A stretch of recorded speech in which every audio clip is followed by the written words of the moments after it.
This video is for people who are very passionate about music, but that are a bit confused about what to actually do to become a better musician. Because music can sometimes feel like whatever you're working on right now, there's a dozen other things that you could be doing, and maybe you're missing out. And here's this cool video about negative harmony, and here's all these songs I want to learn, and then you get paranoid and you end up doing nothing. So the goal of this video is to sum up the 5 skill sets that you need as a musician. So as a music teacher, at the end of every lesson that I give, I send an email to my student about things we've talked about, things to do, exercises, etc.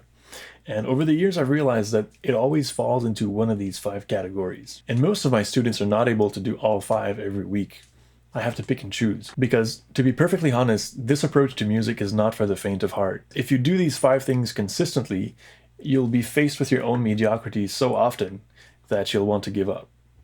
But if you're really curious about becoming better and curious about learning, this method is really powerful. And understanding this can help you structure your practice better, be more efficient, and maybe make it more diverse as well if you're only doing 1 or 2 of these things. I'm actually going to spoil the end of this video for you because I want you to know exactly where we're going with this. I'm a composer. I compose all the time with my students because I think for me, creation is the ultimate form of musical practice. It practices all the 5 pillars at the same time. I think every musician would have something to gain by trying to compose, even if they don't consider themselves as creatives. You're going to learn so much about music in the process and also about yourself. Okay, so the first aspect of musicianship that you want to consider is technical abilities. I'm going to take the piano as an example because it's my instrument, but this can be generalized pretty easily. Playing any instrument requires speed and precision, and you want to be improving on those things, not as an end in itself, but as a means to reach musical goals. If you only practice your technical skills in actual pieces, there's going to be holes in your abilities. And more importantly, when you face a technical difficulty in a piece, instead of just building the house, you'll have to build the tools to build the house. And that can be discouraging. The skills are going to be so fresh that you won't be able to bring the piece to the level of your ideal. The other reason why improving on your technical abilities is important has to do with composition. If you mostly compose music at your instrument, like I do, you're going to be pretty much bounded by your technical abilities. I mean, sure, you can go full Beethoven and compose music at a tabletop if you have a really good ear, and we'll talk about that later. But for most of us mere mortals, composing is a physical thing. You're doing it in dialogue with your instrument, and there's going to be mistakes that happen that you can use, etc. Yes, you can invent stuff that's outside of the range of your technical abilities, but not super far out. Like, you're still bounded by them. If only because if you ever want to play your music live, it would be too risky to write a crazy hard piece if you can't get it right more than half the time. Maybe you're like, wait, I don't want to play my music live ever. And that's fair. But I think every musician, creators and performers alike, have something to gain to imagine themselves on a stage from the perspective of the audience. Like, if I was going to a concert of myself, what would I want to hear? What would I want the vibe to be like? Anyways, I digress. So technical exercises. What is a technical exercise? It's a simple pattern that you repeat in different variations to work on a specific weakness. Let me bombard you with examples, okay? And not that you have to remember all this or do all this, but just to paint a general picture. The most simple of them might be the repeated note. Then there's the trill, alternating quickly between 2 notes, using various fingers, various positions. Then there's the pentascale. So how fast can you move up and down the pentascale without losing control of your legato? And this exercise is severely underrated because teachers often teach the pentascale at first and then they jump directly to full scales and never come back to the pentascale, which is useful for 3, 4, 5 sequences. You can also split the pentascale into 2 halves, so doing only 1, 2, 3, and then only 3, 4, 5. Then there are normal scales with the passing of the thumb. Then there's like every pattern imaginable in a scale, like this very famous Anon exercise. People normally play it in C major, and there's not much variation in it. But as soon as you transpose it to other keys, in A major, for instance, it gets much more interesting because, first of all, you're going to learn how to move smoothly up in the black keys and then smoothly come back. And also, you'll learn how to see the scale as a pool of notes rather than just do it in linear fashion. Then there are arpeggios, which you can practice in all the keys for maximum variation. By the way, I put a link in the description below to document with all my recommended fingerings for scales and arpeggios if someone needs that, and they're color-coded to see which ones are similar across different tonalities, or broken arpeggios, which Beethoven really enjoyed. Then there are chords, which you can practice solid or broken. Thirds, sixths can be useful. Then you can practice funky rhythms like 2 against 3, 3 against 4. This is not an exhaustive list, and I'm going to stop here because I've probably lost half my viewers already, and also because this is really a good start. Like, really. Okay, so here's the deal. The problem with every technical workbook that anyone has ever written is that they are choosing the exercise for you. And it doesn't make sense, because the way that these guys became good at the piano was by inventing the exercises themselves, not by following some become perfect at everything book. I think the most direct path to technical improvement is very simple, but it's also very painful. Just ask yourself, what are my weaknesses? Surely if you've played a little bit of piano, you've run into some technical problems. Now the first step is to acknowledge them, which is not always very easy, and then to design exercises that will solve them. For instance, as I'm recording this video, the first thing that pops into my mind is my left-hand pentascale. I've always considered it to be a weakness, and I've never really done anything to seriously work on it. I've spent some time here and there working on it, but not in a systematic fashion. Like, it's always been in the back of my mind, nagging me like, look how bad you are, you can't even play a left-hand pentascale at a reasonable tempo, and you're a piano teacher? Like, what? You're so slow. Terribly slow. The result of that is that I consider some pieces to be out of my reach, like, for instance, the Prelude No. 3 in G major by Chopin. It's like really fast, and it's the left hand. But since this whole YouTube channel thing is pulling me upwards as well, theoretically, I, Pur Pasteur, will commit to working systematically on this problem, and I will report to you guys, and maybe eventually record this piece, who knows. So what I would suggest is this. First, identify a weakness, some motion that feels forced or unnatural to you. Then create a pattern of notes that directly confront this weakness. This is supposed to be the painful part, although not physically painful. Vary the pattern as much as you can over different keys, different positions, etc. Using a metronome, evaluate at which speed you're comfortable with it at the moment. For example, right now my left-hand pentascale feels comfortable at around 132 BPM, whereas my right hand is closer to 152. Then work on it every day for 5 minutes with no expectations. Just observe what happens and maybe note down the progress you make in terms of metronome speeds. You will be making tons of progress in no time. Your body will figure out new ways to move, what unnecessary tensions to release, what ideas in your mind create the best results on the instrument. As you practice the exercise, listen for notes that are too loud and that stick out of the texture, or notes that are not loud enough because they're not played with enough intention. And also listen for transitions between notes where you struggle to keep the legato texture. This probably means that your movement is not optimal. And don't work on too many technical exercises at the same time. Just go straight to what feels more urgent. That's where the juice is. Okay, so the next pillar of musicianship is as painful as the first one. I wonder why I put the two most painful at first. People are just going to close this video and go watch Netflix. But anyways, sight reading is amongst the most difficult things to practice because it is so humbling. You can be so proud of a difficult piece that you've mastered, but then you fail to read a bunch of simple notes on treble clef while keeping tempo. The reason why you should practice it, though, is the faster you can read, the more new pieces you can learn, and so your whole musical journey is going to be sped up. Also, what you can bring to the people around you as a musician ultimately comes down to what you can do live. If you're with a bunch of friends and someone opens up a Beatles anthology or a Leonard Cohen sheet music, you want to be able to do something with it now, and not to say like, okay, give me the songs, I'm going to learn them in 2 months and come back to you. This is not how it works. There are good books to start you off on sight reading. My favorite at the moment being John Kember's Piano Sight Reading. This is not sponsored, by the way. I wish it was. Because it's actual music with patterns, not just a bunch of random notes on the staff. But quickly, I would recommend that you start to diversify your source of material, because there's this funny thing that if you practice too much in one specific edition, then you'll open up a different book with maybe different compositional style, even a different layout and musical font, and you'll be thrown off and be like, how am I supposed to read that? It's a bit like neural networks that when you change one pixel in an image, they're dumbfounded and they don't know what the image is. Okay, so here are my basic guidelines for sight reading.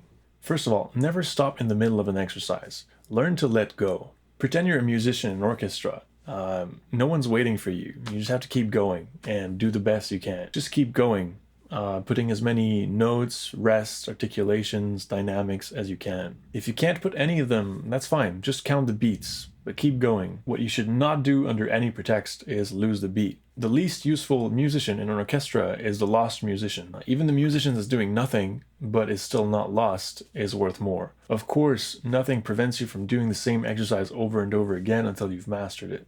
But don't pause in the middle to find a note. It's okay to get it wrong. Just move forward as if the music was an immutable force. Then, before you start, find the key in which you are. It's hard to understand as a beginner how this is supposed to help you. First off, you need to remember the sharps and the flats, and that is directly related to the key. But as you gain experience, knowing what key you're in will help you make useful deductions about the things that you see on the page. For instance, you might deduce that your last note is going to be the tonic, or at least is going to be supported by the harmony of the tonic chord. Third advice on sight reading, always count an empty measure out loud before you start. That is because if you don't do that, you're going to start an exercise, let's say that's in 3/4 time signature, but you're going to have a 4/4 feeling in your mind without knowing it. And when you realize it, it's too late. Then always scan the exercise or a couple lines of it beforehand before you start. That's because, first of all, you want to know what the fastest rhythms are in the piece to be able to set a realistic tempo up front. And then you need to know where the hardest spots are so that you can prepare to give more attention to those when they come. If you sight read an entire piece, then you'll have to find moments to do that as you go along. And don't be afraid to let your eyes just dart forward randomly as you go along, even if that creates mistakes at first. Subconsciously, your brain will figure out some stuff based on what it sees ahead, even if you're not aware of it. At first, you only process the actual note that you're playing.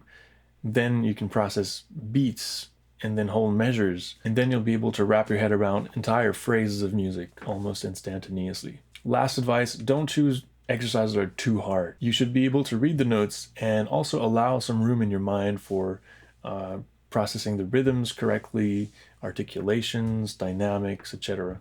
And if you're not able to, it doesn't mean you're a bad person, it just means that the level of sight reading is too high. No, but I say this because sight reading can leave you with a terrible feeling of, I'm such a horrible human being. I'm fake.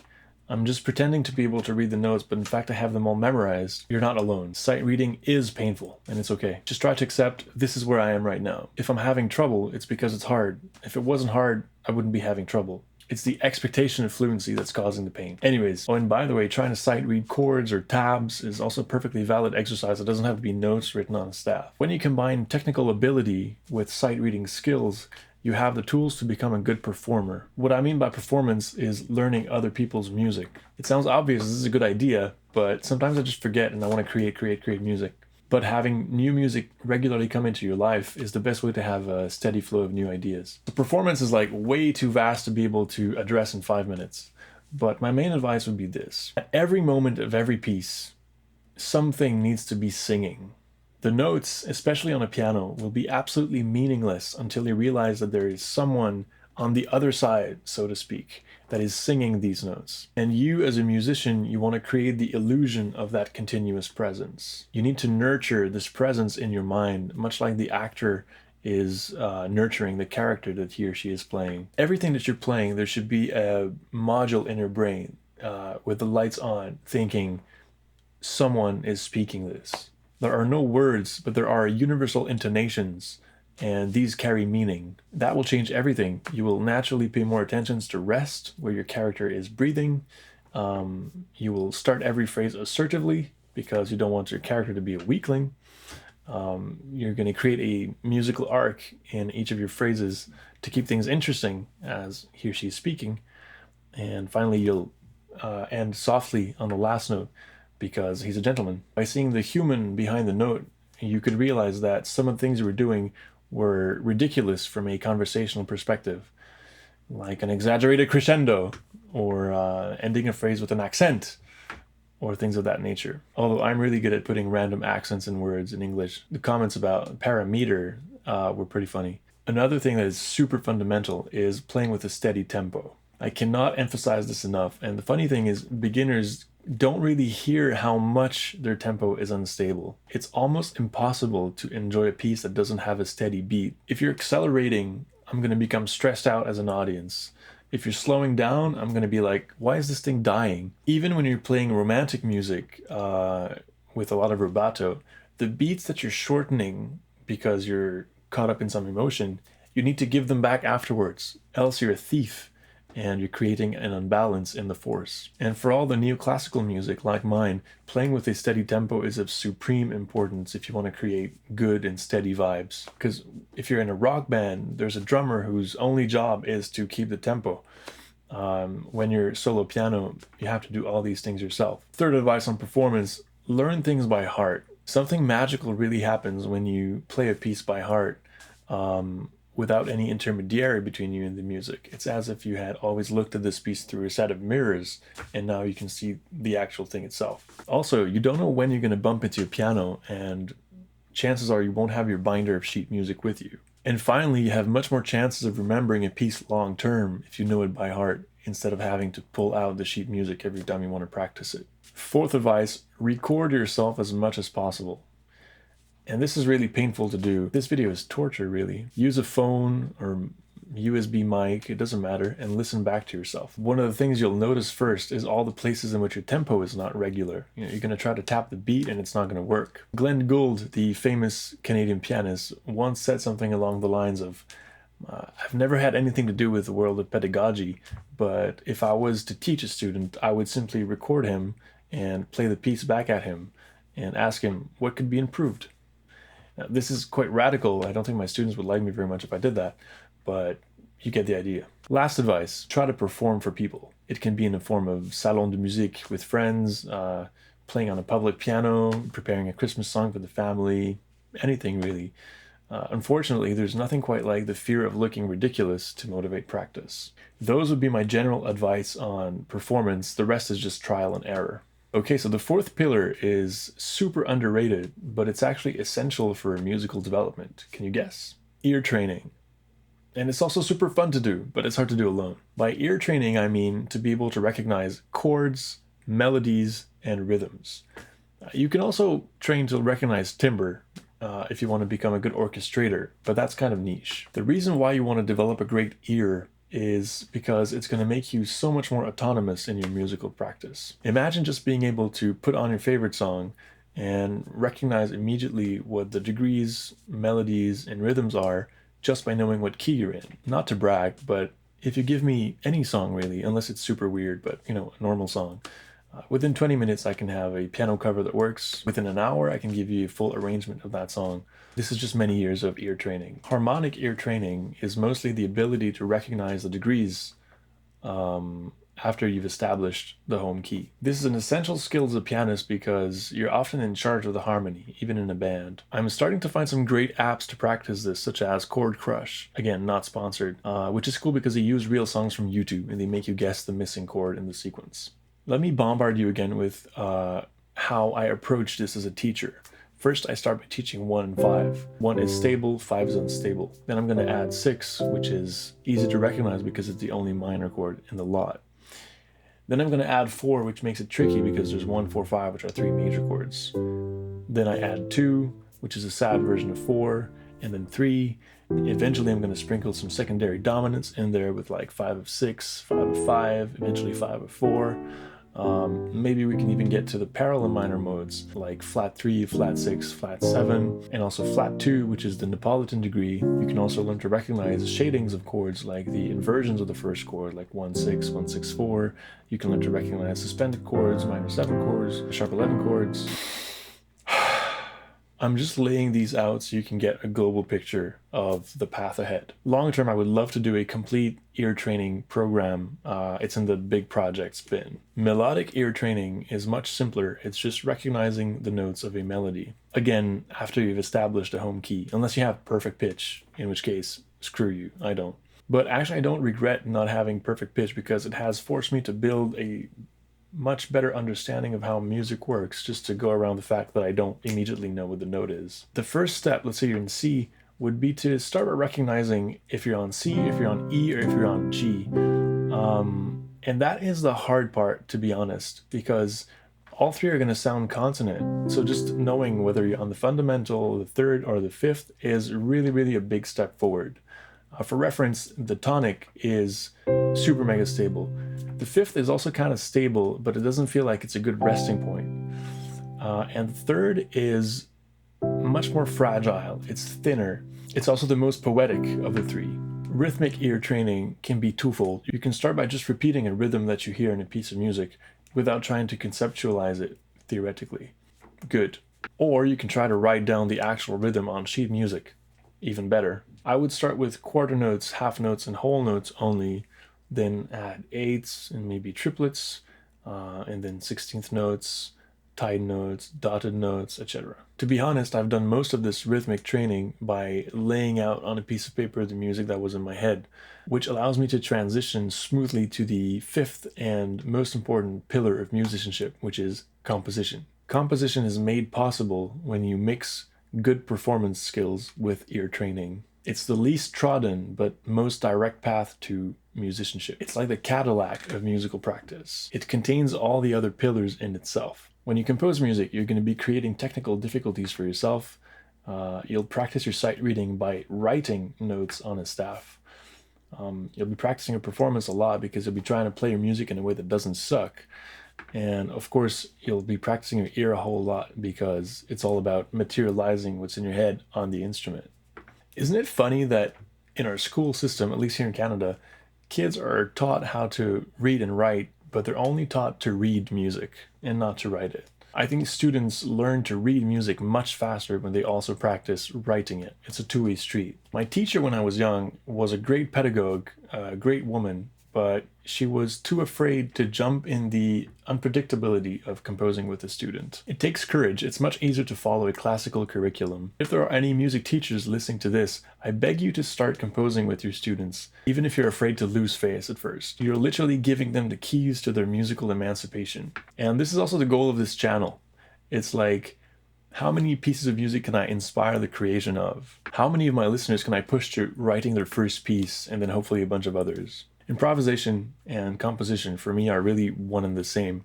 It's only that one is done in real time and in the other you don't have any time pressure. And often in a composed piece, there's going to be room for improvisation at some point.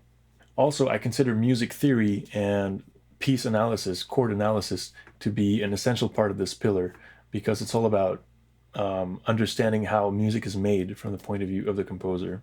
But composition is much more than music theory. It's the place where all these concepts and exercises and ear training are going to come together. It's the lubricant. It's like where the musical life is. It's also the most painful thing to do as a musician. Let me just say that anyone can compose, just the same way that anyone can speak. Even babies, they can somewhat speak.